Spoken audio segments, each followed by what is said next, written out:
Creativity is an addiction. Unplugged because we will always say yes to creativity. Totally Uncut because we all make mistakes. So let's turn it into a tool. This is Arroe Unplugged.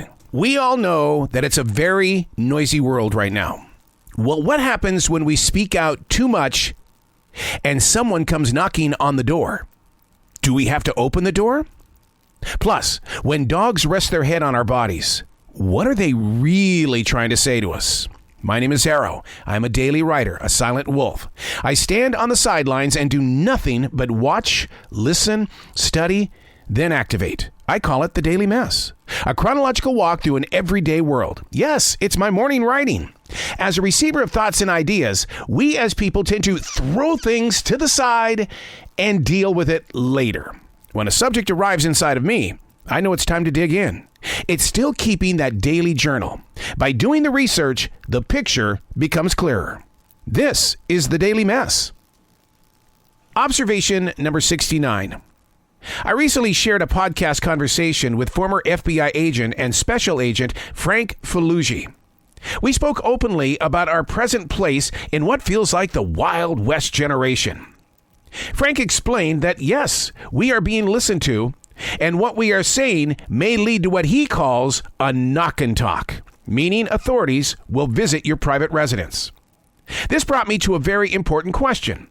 Is it illegal to not answer your door if the authorities are knocking and they want to start talking? The law states you don't have to speak with them.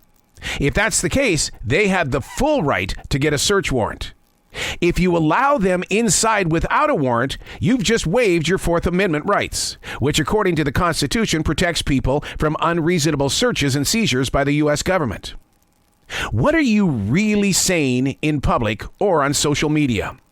Is Google listening? What about Alexa or Siri? There's a lot of emotional things that are currently taking place right now. Will it lead to the infamous knock and talk? Be aware, or as my mother once said, watch your P's and Q's. Coming up next, when our dogs place their head on our body parts, what are they really trying to say?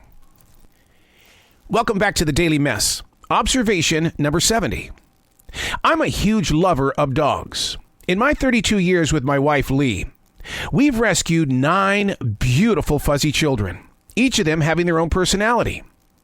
Our current fuzzy child is a 9-year-old pointer that truly loves to love us. One of the things that she does more than any of the others is resting her head on our laps or chest. Is this her way of hugging us? Dog experts say it can mean several different things, one of them being comfort and self-reassurance.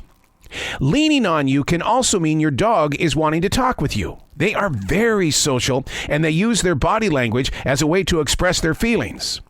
When dogs lean in to grab a feel, they could also be seeking warmth. With it being 58 degrees last night, oh yeah, my little girl was all over me, which I was okay with. But the dog trainer doesn't like to hear things like that because she is so codependent, and this is the reason why she freaks out when it's time to leave.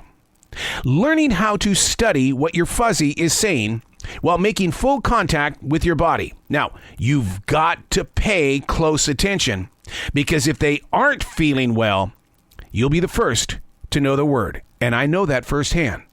When Woji leaned on me one morning, and it was in a way that I had never felt before, we later learned he had zinc poisoning because dogs will eat anything off the floor, and he swallowed a penny.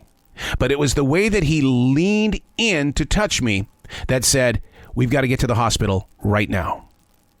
I'm Arroe, and that's the Daily Mess.